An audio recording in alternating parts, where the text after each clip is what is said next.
سوال کرنے والے نے سوال کیا، یسألونک عن الأہلہ، یسألونک عن الأنفال، یسألونک عن المحیض، ہر جگہ نبی تم سے سوال کرتے ہیں، اس کے بارے میں سوال کرتے ہیں، اس کے بارے میں سوال کرتے ہیں، اس کے بارے میں سوال کرتے ہیں۔ ارے کسی نے ولایت کے بارے میں سوال کیوں نہیں کیا؟ اس لیے کہ سب جانتے تھے کہ ولی کون ہے،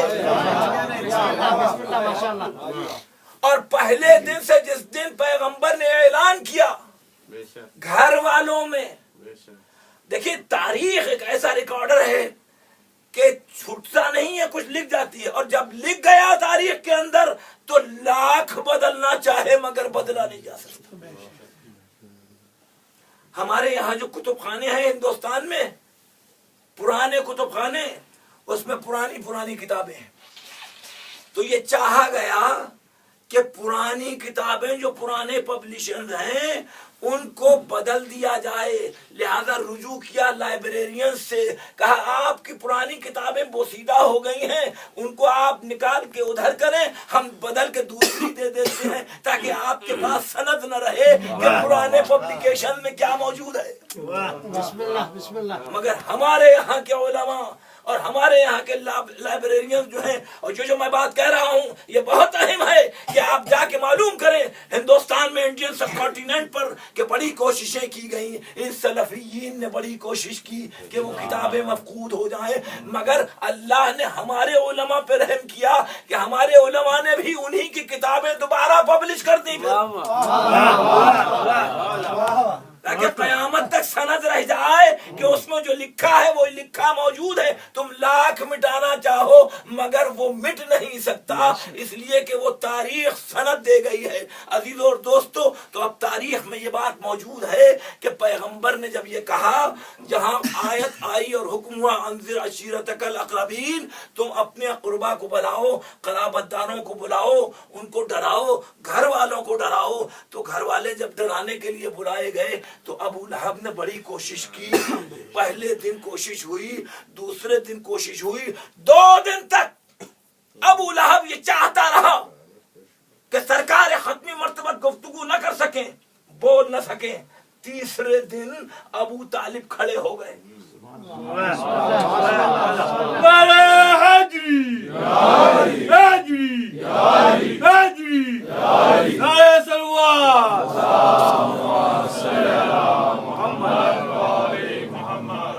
اور کھڑے ہو کر یہ کہا، چونکہ ابو طالب متولی تھے کعبے کے اور بڑا روح تھا، ابو طالب نے کہا خاموش، اب کوئی نہ اٹھے نہ بولے، اور پھر ادھر مخاطب ہو کر کہا یا سیدی، اگر جملے نہ ہو تو میں اپنا سر منڈا دوں کہ تاریخ میں یہ لکھا ہے کہ ابو طالب نے اپنے بھتیجے سے کہا یا سیدی۔ عربی میں یا سیدی کا مطلب کیا ہوتا ہے؟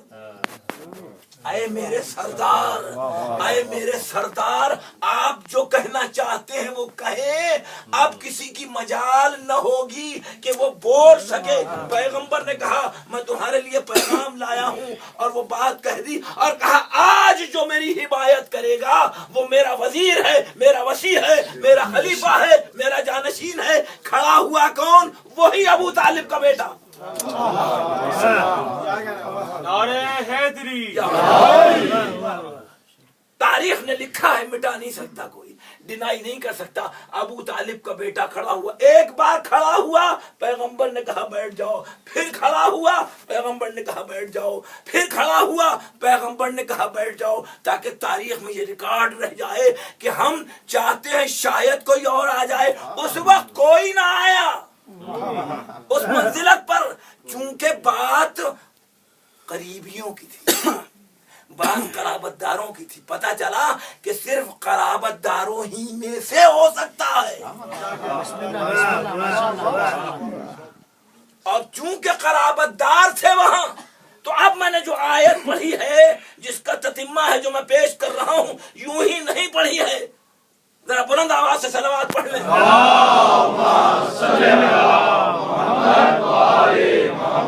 قرآن نے کہا ہدایت دینے والے صرف ان میں سے ہو سکتے ہیں، وَمِنْ آبَائِهِمْ وَذُرِّيَّاتِهِمْ وإخوانہم، یا تو آبا میں سے ہو سکتے ہیں یا ذریت میں سے ہو سکتے ہیں.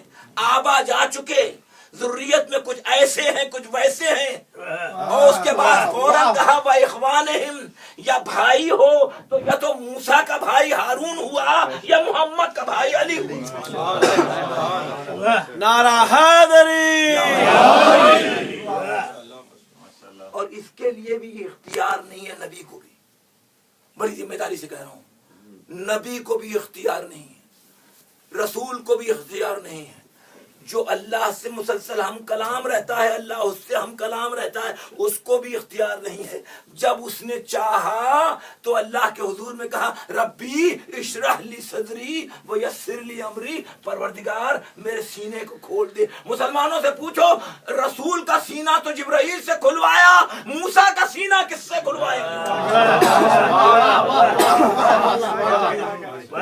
قرآن نہیں پڑھ رہا ہوں. اشرح لی صدری، میرے سینے کو کھول دے، کشادہ کر دے.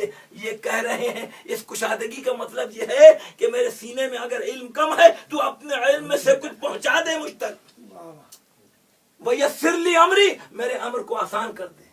وَحْلُلْ عُقْدَةً مِّن لِّسَانِي، میری زبان کی بستگی اور گرہ کو کھول دے. يَفْقَهُ قَوْلِي، تاکہ میری بات کو لوگ سمجھ سکیں. وَجَعَلْ لِي وَزِيرًا مِّنْ أَهْلِي، میرے اہل میں سے میرا وزیر بنا دے. خود اعلان کر دیتے کہ بھائی یہ میرا وزیر ہے.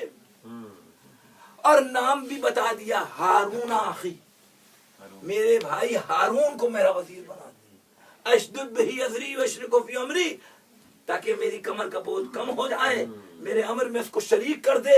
پتا چلا امر میں وہی شریک ہو سکتا ہے جو امر والا ہو. عزیز اور دوستو، تو جہاں موسیٰ نے دعا کی تو اللہ نے کہا ہم نے قبول کیا اور ہارون کو بنا دیا تمہارا نائب. تو اب جو ہارون کے ساتھ ہوا وہی علی کے ساتھ ہوا. چونکہ پیغمبر نے کہا جو کچھ بنی اسرائیل میں گزر گیا وہ میری امت میں گزرے گا. اگر کوئی لڑنے والی وہاں آئے گی تو یہاں پہ بھی آئے گی. تاریخ میں نہیں کہنا چاہتا، تاریخ کو آپ پڑھ لیں کہ ہارون کے ساتھ کیا واقعات پیش آئے. عزیز اور دوستو، تو کچھ بعین ہی اس طرح کے واقعات یہاں پیش آئے.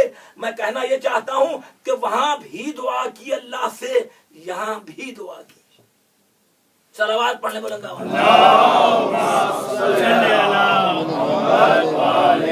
یہ پیغمبر کی دعا ہے، رب ادخلنی مدخل صدق واخرجنی مخرج صدق واجعل لی من لدنک سلطانا نصیرا.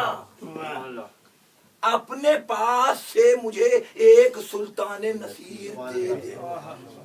ترجمہ یہی ہے، واجعل لی، میرے لیے قرار دے. جعل کا مطلب قرار دینا ہے.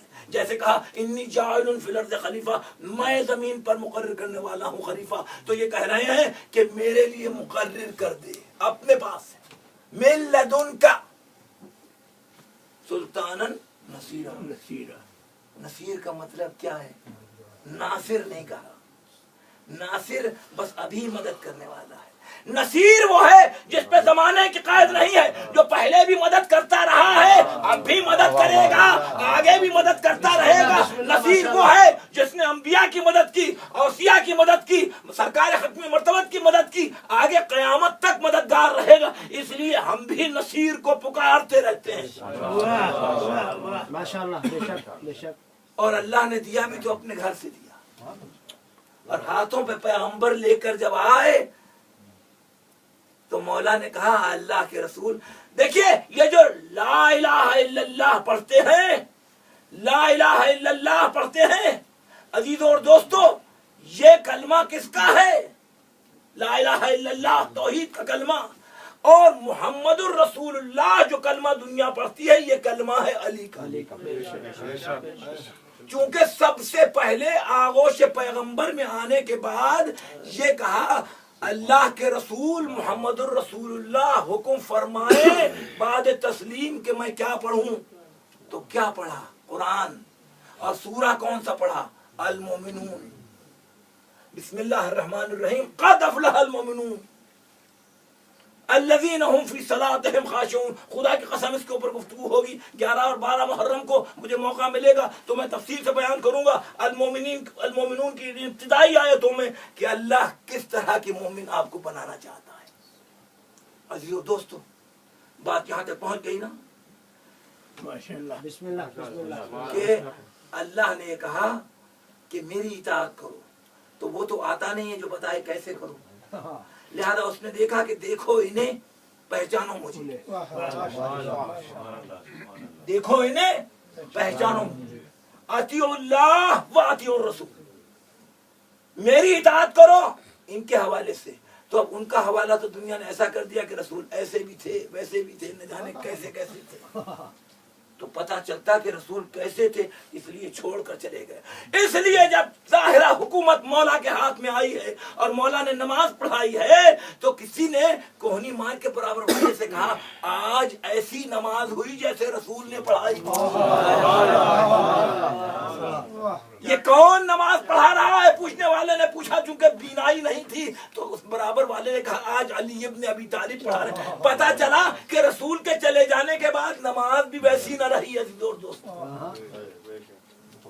میرا پورا عالم اسلام سے ایک سوال یہ رہتا ہے ہمیشہ عزیز اور دوستو, اور ایسا نہیں ہے کہ آپ کے سامنے گفتگو ہو رہی ہے بلکہ جو دوست احباب ہیں ان کے ساتھ برابر میں بیٹھ کے گفتگو کرتا ہوں اور ان سے یہ سوال کرتا ہوں کہ یہ بتاؤ کہ وہ آدمی جو آنکھ سے دیکھ رہا ہے, جو آبزرو کر رہا ہے, جو اٹھتے بیٹھتے اس کو اپنی نگاہ سے عینی شاہد کی حیثیت میں شہادت دے رہا ہے, وہ آدمی بہتر ہے یا جو 100 برس کے بعد پیدا ہو رہا ہے وہ بہتر؟ تم یہ بتاؤ کہ آج جو تم یہ کہتے ہو کہ ساری سنت رسول پر عمل کرتے ہو مگر رسول کی وہ سنت نہیں ہے جو رسول کی سنت تھی, اس لیے کہ جو دیکھنے والے تھے وہ پیدا ہی نہیں ہوئے تھے رسول کے زمانے میں, تو دنیا والوں نے کس کی سنت پر عمل کیا؟ بعد میں آنے والوں کی. ایک صحابہ ہیں, ایک تابعین ہیں, ایک تبع تابعین ہیں. تو دنیا والوں نے کہیں تابعین کو دیکھا, کہیں تبع تابعین کو دیکھا. اگر صحابیت کی بات تھی تو صحابہ ہی میں علی کو سب سے بڑا صحابی مان لیتے. اس لیے کہ جتنا وقت علی نے صرف کیا پیغمبر کے ساتھ اتنا کسی نے نہیں کیا. یہ سب بعد میں صلوات پڑھنے بولنا.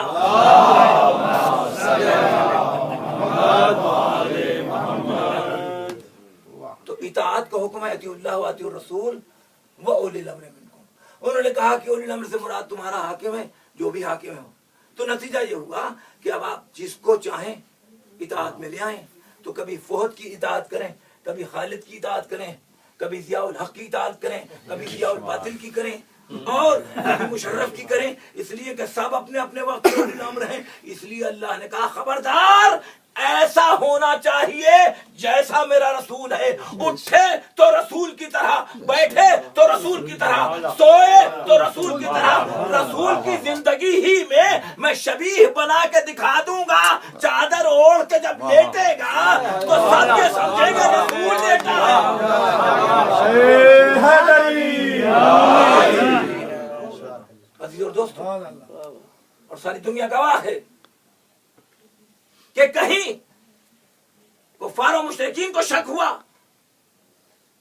نہیں ہوا, سب نے یقین کر لیا رسول بیٹے ہیں. تو پردے میں رہ کے بھی رسالت, امامت رسالت کی حیثیت میں چمکتی ہے چونکہ علی چادر اوڑھے لیٹے تھے. اچھا ایک بات اور سنیں, تاریخ میں سب نے یہ لکھا ہے کہ پیغمبر اسلام جب آرام فرماتے تھے تو چہرے سے نور چھلکتا تھا. کوئی ایسا ہو کہ جس کے چہرے سے نور چھلکتا. اس لیے دنیا والوں نے کیا کہا علی کو, کرم اللہ وجہ, چہرہ کرامت والا ہے, ایسا ہی جیسے رسول کا ہے. تو لیٹ کر شبیہ بنا کر پیغمبر نے دکھا دیا کہ شبیہ بنانا بدعت نہیں ہے, جائز ہے میری حیات میں, کیونکہ نسبت دے رہا ہوں. جب نسبت مجھ سے ہو جائے